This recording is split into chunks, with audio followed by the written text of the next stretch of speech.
वज़ीर-ए-आज़म शहबाज शरीफ से army chief और DGISI ने मुलाकात की है। वज़ीर-ए-आज़म शहबाज शरीफ से आर्मी चीफ और DGISI ने मुलाकात की है। इस अहम मुलाकात में वज़ीर-ए-आज़म को सिक्योरिटी अमूर पर ब्रीफ किया और सरहदों की सूरत हाल पर भी तफसीली ब्रीफिंग दी गई। हमारे साथ मौजूद हैं हमारे चीफ रिपोर्टर सनाउल्लाह खान जो इस्लामाबाद से हमें ज्वाइन कर चुके हैं। सनाउल्लाह, बताइएगा इस मुलाकात में किन अहम उमूर पर गौर किया गया?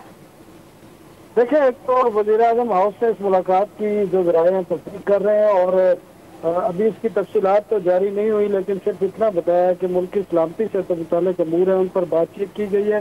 गैर मामूली मुलाकात थी क्योंकि दोनों DGISI भी मुलाकात में मौजूद थे और आर्मी चीफ भी मुलाकात में मौजूद थे।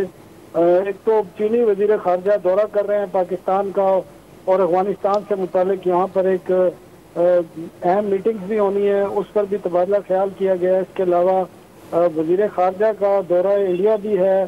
तो ये ऐसे मामला हैं जो मुल्क की सलामती और सिक्योरिटी से मुताल्लिक़ उन पर डिस्कस किया गया और पाकिस्तान का लाएअमल क्या होगा और क्या पाकिस्तान स्ट्रेटजी तैयार करने जा रहा है।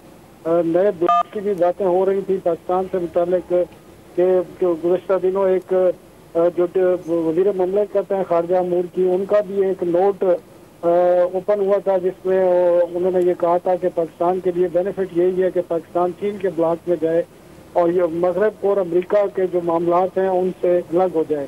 तो ये तमाम इश्यूज हैं जो पाकिस्तान की सलामती और सिक्योरिटी से मुताल्लिक हैं, जिन पर डिस्कस किया गया होगा इस मुलाकात में। और ये मुलाकात बड़ी अहम तस्वर की जा रही है। इस्लामाबाद में भी इस हवाले से बातचीत हो रही है। इसका एलामिया आना बाकी है, तो वो देखना यह है कि वज़ीर-ए-आज़म हाउस इस मुलाकात के हवाले से क्या एलामिया जारी करता है।